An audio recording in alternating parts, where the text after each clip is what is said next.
Alhamdulillah pada kesempatan kali ini kita bisa ketemu dalam mini course bisnis jual beli gadget dengan akad cicilan syar'i tanpa riba, tanpa denda keterlambatan, tanpa sita, tanpa penalti, dan tanpa akad batil.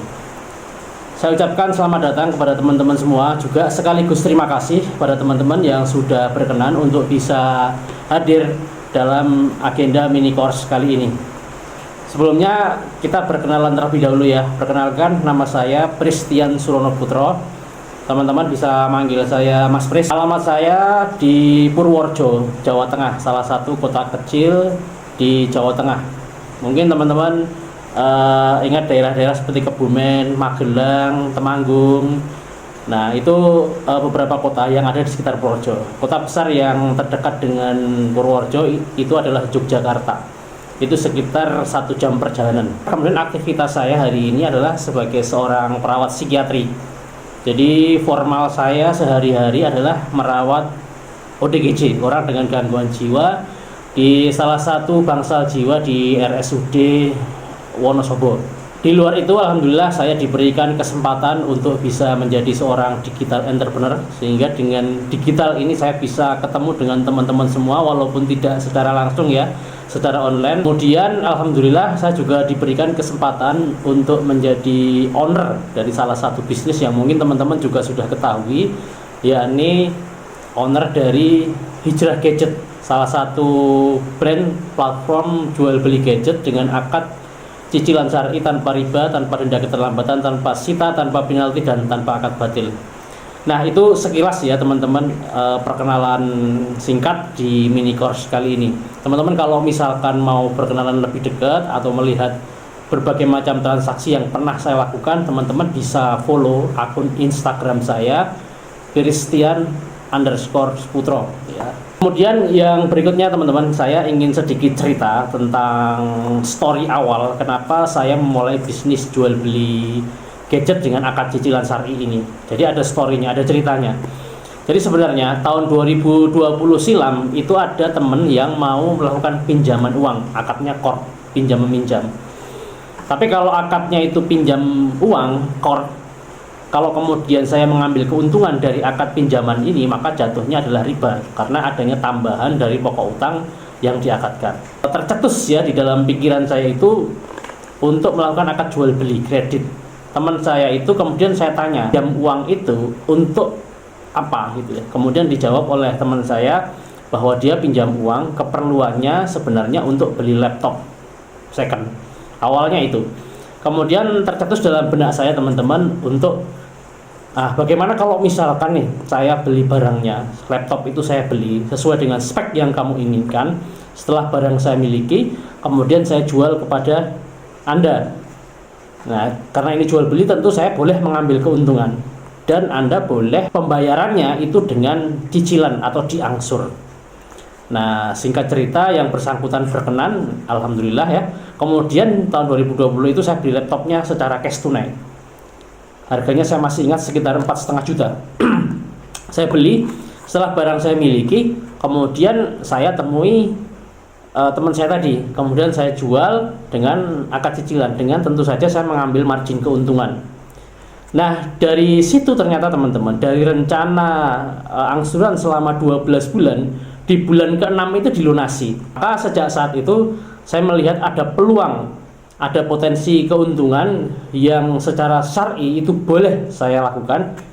Yang secara singkat akadnya adalah al-bai' atau jual beli dengan pembayaran diangsur atau tempo atau dicicil atau dikredit gitu. Nah, dari ide itulah kemudian tahun 2020 saya memulai bisnis ini teman-teman. Dan yang berikutnya akan saya jelaskan tentang kenapa kita harus dalam berbisnis itu terikat dengan hukum syara. Mengapa? Karena dalam salah satu hadis yang panjang itu disebutkan bahwa Nabi mengingatkan kita tidak akan bergeser telapak kaki seorang hamba sampai ia ditanya tentang 7 hal. Nah, 2 hal di antara yang 7 itu adalah yang pertama, dari mana kita mendapatkan harta. Yang kedua, diperuntukkan untuk apa saja harta yang sudah kita miliki. Nah, itu nanti akan dihisab. Nah, oleh karena itu ini menjadi nasihat bagi saya sendiri dan teman-teman semua peserta mini course, bahwa ketika kita make money atau menghasilkan sebuah income, kita harus hati-hati dalam arti kita memastikan bahwa kalau jual beli maka barangnya halal ya, kita tidak menjual barang yang diharamkan. Kemudian yang kedua, akad-akadnya terhindar dari berbagai macam transaksi muamalah ribawi atau transaksi batil. Makanya tagline yang kemudian saya share di sosial media itu adalah jual beli kredit syar'i tanpa riba, tanpa denda keterlambatan. Berarti kalau tagline yang saya sampaikan itu adalah kredit syar'i, berarti ada di luar sana yang melakukan kredit tetapi tidak sesuai dengan syariat Islam. Nah, kita bisa belajar nanti di kesempatan yang lain ya. Tapi poinnya di saya itu tidak ada denda keterlambatan. Jadi ketika akad itu dikunci di satu harga. Jadi misalkan karena suatu hal customer itu mengalami keterlambatan bayar, itu tidak ada denda keterlambatan. Kalau yang saya lakukan, teman-teman.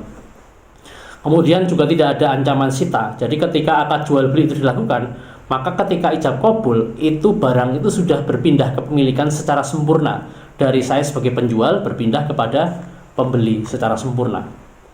Jadi tidak ada penyitaan ya. Kemudian kalau misalkan mau melunasi lebih awal itu juga tidak ada penalti. Nah, itu yang kemudian saya share, yang teman-teman sering lihat ya di sosial media saya, baik itu di Facebook, Instagram maupun di Thread. Nah, itu yang saya lakukan, teman-teman. Jadi insya Allah akad yang saya lakukan itu terjaga dari sisi transaksi muamalahnya, dari transaksi riba maupun dari transaksi akad batil gitu.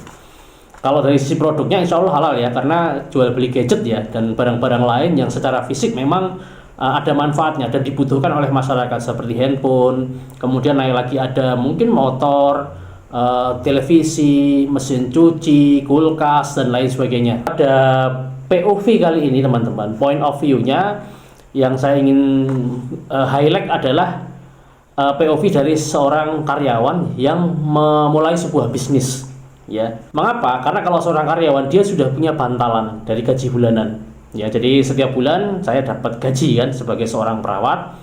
Nah, kemudian sebagian dari uang itu saya sisihkan, saya tabung untuk membentuk satu aset bisnis. Nah, alhamdulillah aset bisnis itu terbentuk di bisnis jual beli barang gadget dengan kredit syar'i gitu.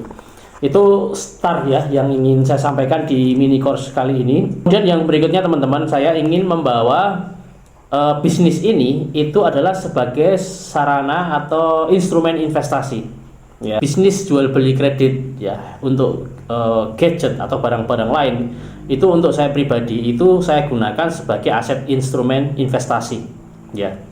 Makanya kalau sebagai aset instrumen investasi tentu saja ada risiko yang harus saya siap untuk hadapi. Tahun 2020 silam, teman-teman, saya mengalami ada beberapa pelanggan yang itu mengalami kredit macet bahkan gagal bayar. Itu di range angka 50 juta lebih ya, itu melayang. Walaupun nggak sampai angka ratusan juta ya, tapi untuk sebagai orang yang baru mengawali bisnis itu tentu sebuah angka yang tidak kecil ya.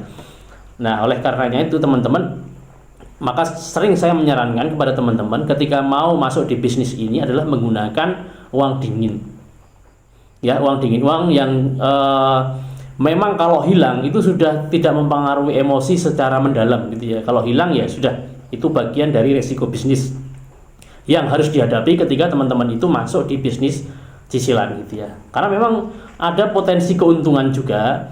Misalkan saya mengambil keuntungan dalam 1 tahun angsuran itu 36% dari harga modal untuk beli barang. Itu lumayan ya, itu lumayan besar gitu ya.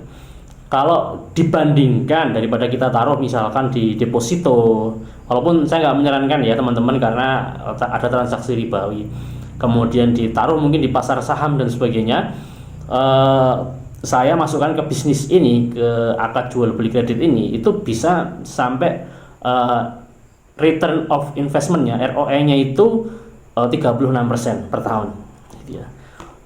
Tentu ada resiko yang harus siap dihadapi. Jadi saya tidak ingin teman-teman berekspektasi terlalu tinggi ketika teman-teman masuk di bisnis itu pasti untung. Enggak, ada resiko atau potensi kerugian, terutama di resiko pembayaran karena ada kredit macet dan gagal bayar. Nah, makanya POV-nya ya teman-teman, saya memulai bisnis ini adalah sebagai seorang karyawan yang ada uang yang disisihkan dari sebagian gaji.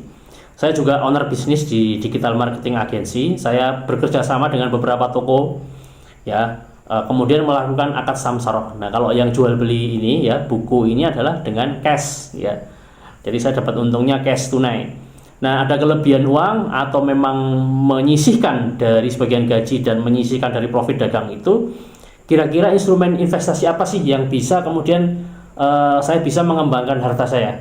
Nah, akhirnya ketemu instrumen investasi adalah di bisnis sendiri.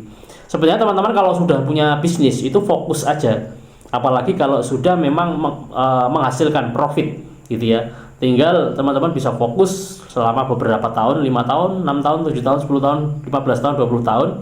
Itu kalau teman-teman melakukan iterasi ya. Jadi kalau ada kesalahan-kesalahan kemudian diamati, kemudian mengulangi, mengevaluasi dan sebagainya. Saya optimis ya teman-teman bisa bisnisnya scaling ya, bisa berkembang gitu ya. Nah, ini kalau dulu ketika 2020 dengan satu pelanggan, alhamdulillah sekarang setiap bulan, setiap tahun, sampai akhirnya sekarang memasuki tahun yang ke-6 ya, 2026, itu dengan lebih dari 600 pelanggan yang tersebar di berbagai kota di Indonesia. Nah, tentu ini menarik ya untuk kemudian saya share kepada teman-teman semua pada kesempatan mini course kali ini. Kemudian prosesnya seperti apa sih sebenarnya yang saya jalankan? Basisnya teman-teman itu adalah saya berbasis permintaan. Mungkin bagi teman-teman yang sudah berjualan HP misalkan, jadi ada toko fisiknya nyetok HP gitu ya, atau teman-teman yang berjualan laptop atau barang lain yang itu ada tokonya nyetok HP, atau nyetok laptop, atau nyetok barang-barang yang lain. Itu nggak seperti yang saya lakukan ya, dalam arti dari sisi penyediaan barang, pengadaan barang itu basisnya saya permintaan. Jadi misalkan nih teman-teman melakukan permintaan untuk kredit satu barang, kredit HP misalkan, Mas aku pengen kredit HP Redmi misalkan dengan spesifikasi demikian, RAM-nya sekian dan seterusnya. Nah, dari permintaan itulah kemudian saya lakukan screening terlebih dahulu. Ini yang krusial di sini teman-teman. Jadi salah satu aspek penting dari jual beli kredit ini adalah melakukan screening calon pelanggan. Nah, kita menilai karakternya, kita menilai apakah ada kemampuan bayar dari sisi customernya. Otomatis ya, yang saya lakukan teman-teman itu harus meminta data yang bersifat administratif. Ya, termasuk KTP, KK, kalau dia pegawai foto SK-nya, slip gaji, kemudian apakah ada hutang di tempat lain, bagaimana dengan kepemilikan rumah dan seterusnya. Jika hutang di tempat lain dan seterusnya, itu saya kumpulkan datanya, kemudian saya lakukan analisa. Tentu dilakukan analisa kredit karena tentu ketika bisnis kita pengen untung ya, dari sisi cash flow tentu pembayaran harus lancar gitu ya. Maka harus dinilai kemampuan bayar seseorang customer calon pelanggan tadi. Dan yang lebih penting lagi adalah gampang-gampang susah adalah untuk menilai karakter seseorang. Karena itu yang penting teman-teman. Ada orang yang sebenarnya mampu untuk mengangsur bulanan, gajinya oke, dia masih punya nafas ya untuk mengangsur bulanan. Karena di bisnis saya itu cicilannya itu relatif terjangkau ya, 200.000 per bulan, 300.000 per bulan. Cuma memang waktunya panjang, kadang ada yang panjang, ada yang pendek gitu ya. Dari sisi kemampuan bayar oke, tapi karakternya buruk. Nah, itu bisa bermasalah bagi cash flow keuangan kita teman-teman. Tapi ada juga yang awalnya kemampuan bayarnya oke, tapi karena sesuatu hal ya, misalkan di PHK dan sebagainya, tapi karakternya bagus, maka dia akan tetap melakukan angsuran itu dengan lancar teman-teman, nggak ada masalah. Nah, itu di luar kendali kita ya. Tapi poinnya yang ingin saya jelaskan adalah ada permintaan barang masuk. Tadi misalkan teman-teman menginginkan HP Redmi ya. Kemudian saya lakukan screening. Kalau tidak lolos, ya saya sampaikan tidak lolos. Ya, kemudian kalau lolos, maka ada proses pengadaan, purchasing ya. Nah, purchasing ini teman-teman atau pengadaan ini itu bisa dari kota tempat saya tinggal. Jadi saya punya beberapa supplier ya, supplier HP di kota saya tinggal atau di beberapa kota lain. Bisa juga di toko atau supplier yang teman-teman biasa mengambil, atau teman-teman bisa survei di kota terdekat. Ya, nah kemudian saya beli barangnya. Jadi ini yang penting ya, harus dibeli barangnya dulu oleh Hijrah Gadget, oleh saya. Tidak boleh kita menyerahkan uang kepada calon pelanggan. Nanti kalau menyerahkan uang, itu akadnya, fakta akadnya itu bukan jual beli, tapi pinjaman uang, kord Nah, nanti bisa jatuhnya riba. Maka saya beli barangnya dulu. Jadi proses pengadaan itu adalah saya dapat barangnya, ya. Kemudian saya miliki, saya beli cash tunai, otomatis sudah berpindah kepemilikan ke saya. Nah, setelah berpindah kepemilikan ke saya, itu kemudian saya tawarkan kepada calon customer tadi, ya, yang sudah lolos screening. Oh ya, kelewatan sebelum proses ketika setelah lulus dari proses screening itu teman-teman, saya juga melakukan simulasi harga. Harga HP itu sebenarnya diketahui kan ketika teman-teman searching di internet, ketika misalkan tanya-tanya kepada counter dan sebagainya. Walaupun saya tidak menyebutkan harga pokoknya, ya, jual belinya musawamah, tidak, teman-teman tidak mengetahui harga modal. Walaupun sebenarnya bisa kan teman-teman mengetahui harga modalnya dari searching, ya, di internet misalkan. Nah, itu saya memberikan simulasi sehingga teman-teman bisa mengkalkulasi sejauh mana antara income yang masuk dengan cicilan bulanan yang berjalan, gitu ya, bisa menilai. Nah, ketika simulasi itu selesai dan teman-teman tertarik, nah, tertarik itu belum ada akad teman-teman, ya. Jadi kalau misalkan nggak jadi jual beli juga nggak apa-apa. Nah, ketika tertarik, barang saya miliki, ya, saya beli dulu. Kemudian saya kirim kalau itu keluar kota, atau kalau di dalam kota ya saya temui orangnya, kemudian kita berakad, ya, kita berakad ijab kabul, ya, seperti akad nikah itu, ya, ada barangnya, oke, barangnya diterima, pembayarannya di satu harga tertentu, dikunci di satu harga. Nah, ketika proses tawar menawar itu boleh ada beberapa penawaran, ya, istilahnya ada beberapa harga tawaran. Misalkan kalau diangsur 5 bulan 1.000, kalau 10 bulan jadi 1 juta, 1.500 misalkan, kalau 20 bulan jadi 2.000 misalkan. Itu konteksnya baru tawar menawar, boleh-boleh aja. Termasuk ketika teman-teman nggak jadi beli, itu juga boleh-boleh aja karena belum ada akad, belum ada ijab kabul. Nah, ketika teman-teman sepakat di satu harga dan itu disepakati juga oleh penjual, maka saat itulah terjadi namanya ijab kabul. Nah, ijab kabul itu harus dikunci di satu harga, sehingga ketika misalkan karena suatu kondisi tertentu, biasanya ketika hari raya atau anak sekolah yang pengeluarannya itu banyak, gitu ya, biasanya ada mundur. Nah, maka mundur ini atau keterlambatan ini tidak boleh ada denda keterlambatan. Saya jelaskan di awal, ya, klausul seperti ini. Nah, itu yang terjadi teman-teman, ya. Nah, dari proses pengadaan kemudian dikirim kalau keluar kota, terus ketika barang diterima, kemudian diakadkan di satu harga, proses penagihan, ya, penagihan nanti ada tim khusus yang menagih setiap bulan, dan teman-teman sudah ada rekening khusus yang itu bisa ditransfer dan bukti transfernya dikirim ke tim saya dan akan saya cek setiap bulannya, ya. Secara singkat seperti itu teman-teman. Jadi sederhana sebenarnya, ya, sederhana. Di sana ada potensi keuntungan sebagai sebuah aset investasi, karena kalaupun ada kerugian, sejauh laporan keuangan yang saya dapatkan alhamdulillah masih untung, ya. Kalaupun ada kerugian, saya masih punya bantalan pekerjaan, gitu ya. Alhamdulillah Allah berikan kemudahan, kelonggaran sehingga bisnis ini bisa bertahan di tahun yang ke-6. Tapi walaupun begitu saya tetap waspada, ya teman-teman. Mengapa? Karena ada sebuah riset kan, dari 10 bisnis yang baru dibuka, yang bisa bertahan di tahun yang ke-10 itu hanya satu bisnis. Nah, bisnis saya baru berjalan tahun ke-6. Jadi masih ada 4 tahun lagi untuk menguji sejauh mana kekuatan bisnis saya, sehingga lolos dari 10 bisnis yang bisa bertahan hanya satu bisnis.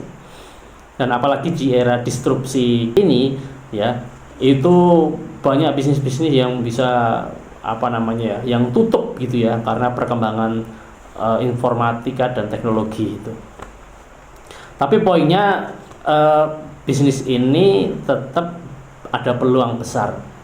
Tantangannya teman-teman harus jeli ketika melakukan screeningnya sehingga mendapatkan customer yang mempunyai kemampuan bayar dan karakter yang baik, sehingga cash flow-nya aman dari sisi perusahaan.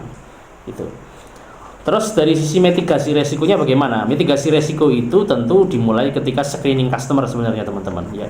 Ketika dilakukan screening awal, di beberapa tempat itu bahkan harus mengikuti kajian terlebih dahulu, kajian tentang akidah, tentang syariah, tentang saksiyah, tentang dakwah, termasuk urgensi atau sejauh mana kita harus berhutang dan apa yang harus kita jaga ketika kita mendapatkan amanah berupa jual beli dengan akad kredit ini. Nah, ini harus dipelajari. Harapannya adalah karena ya itu tadi ya, tidak ada denda keterlambatan dan sebagainya, maka baik penjual atau pembeli harus kooperatif gitu. Nah, mitigasi resiko yang berikutnya teman-teman, untuk saat ini memang datangnya pelanggan saya itu adalah repeat order dari customer loyal. Jadi customer loyal itu dia yang pernah melakukan transaksi dan selesai, dan biasanya ada kecenderungan untuk recurring, jadi pembelian berulang atau pembelian lagi tetapi untuk produk yang lain. Biasanya kecenderungannya setelah lunas beli HP teman-teman bisa nanti beli TV, mungkin setelah TV lunas nanti beli mesin cuci atau kulkas atau motor gitu ya. Sejauh yang paling tinggi saat ini memang baru motor di range angka 30 jutaan, 30 sampai 40. Kalau mobil saya belum masuk ya, termasuk properti saya juga belum masuk, masih belajar lagi gitu. Tapi untuk motor dan produk-produk ke bawah itu masih bisa saya handle walaupun terbatas. Sebenarnya positioning brand saya Hijrah Gadget itu adalah jual belinya itu, kreditnya itu di produk gadget ya, khususnya adalah handphone. Nah, ini ya, jadi pelanggan saya memang saat ini antriannya cukup panjang teman-teman, itu adalah di di customer loyal. Kemudian kalaupun ada pelanggan-pelanggan baru itu biasanya adalah pelanggan baru yang direkomendasikan oleh customer loyal, di mana customer loyal itu dia siap untuk menjadi penjamin, menjadi doman, sehingga ketika yang dijamin itu amit-amit nih mengalami kredit macet atau gagal bayar, maka si customer loyal yang menjadi doman itu siap untuk melakukan pembayaran sampai lunas. Nah, emang bisa mas? Iya bisa, ternyata di bisnis ini bisa jalan ya, dan itu mengunci resiko, memitigasi resiko.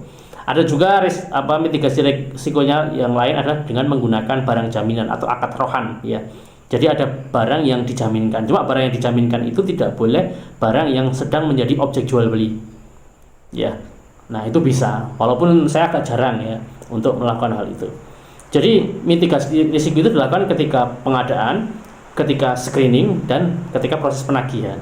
Bisa jadi sebenarnya karena kadang-kadang ada customer yang utangnya di beberapa tempat ya, kredit barang di tempat-tempat lain, atau ada utang uang di satu tempat, ada kredit barang di tempat saya. Itu kalau nggak diingatkan memang bisa kelupaan, bisa kelewatan gitu dalam bulan tertentu. Maka mitigasi resikonya adalah tim penagihan atau collection itu rutin ya mengingatkan atau menjalin komunikasi dengan pelanggan gitu. Itu yang saya lakukan teman-teman, alhamdulillah berjalan sampai tahun ini 2026. Saya senang banget ya, artinya jangkauan bisnisnya bisa semakin besar, bisa membantu semakin banyak orang. Target saya adalah 2030 ya, 2027 kalau nggak salah itu ada 1000 pelanggan. Nah, nanti mudah-mudahan bisa masuk ke barang-barang yang lebih besar seperti mobil, atau mungkin bisa masuk di properti gitu ya. Memang untuk pemodalannya itu masih menggunakan 100%, di 600 pelanggan itu 100% di bisnis saya. Jadi piutang dagang, artinya uang yang ada di customer itu ada sekitar 1 miliar, 1,2 miliar lebih ya, yang tersebar di berbagai customer dalam bentuk piutang. Ya harta saya sih, tapi dalam bentuk piutang gitu. Nah, beberapa saya menggandeng investor. Kalau teman-teman berminat jadi investor, saya terima dengan lapang dada. Jadi ada customer loyal saya yang ngantri, nah teman-teman bisa masuk di situ. Kalau misalkan teman-teman ada dananya dan uang dingin, dan teman-teman punya bantalan. Jadi ketika dana itu hilang, karena tetap ada potensi risiko ya, saya ingatkan itu. Risiko tetap ada, tetapi bisa termitigasi ketika menjadi investor Hijrah Gadget adalah pelanggan itu customer loyal. Jadi sangat kecil untuk terjadi gagal bayar atau yang sudah teruji karakternya. Jadi akadnya itu wakalah teman-teman. Jadi Hijrah Gadget saya mewakili teman-teman untuk beli barang ke supplier. Kemudian yang kedua, untuk setelah barang dimiliki oleh teman-teman semua, kemudian dimiliki, saya mewakili teman-teman untuk menjual barang ke customer loyal tadi ya, dengan akad cicilan. Jadi sebenarnya praktis teman-teman sebagai pebisnis langsung dengan men-shortcut, memotong berbagai macam termasuk memotong risiko tadi karena database yang saya miliki. Jadi yang mahal itu sebenarnya teman-teman, itu adalah database pelanggan saya. Jadi saya ngumpulinnya nggak main-main ya, mulai tahun 2018 gitu. Sehingga dari database itu yang jumlahnya puluhan ribu, itu saya punya database yang teruji dari sisi karakter pembayaran bulanan maupun dari sisi karakter keamanahan dia dalam melakukan angsuran bulanan. Itu secara singkat ya mini course-nya teman-teman. Jadi silakan dipelajari, teman-teman bisa bertanya kepada para ustadz. Kalau dari sisi pendalilan, saya dari sisi aspek praktis ya dalam melakukan bisnis jual beli kredit, khususnya barang gadget. Kalau ada yang ingin ditanyakan, silahkan nanti bisa langsung chat aja. Insya Allah akan saya jawab satu persatu. Terima kasih. Assalamualaikum warahmatullahi wabarakatuh.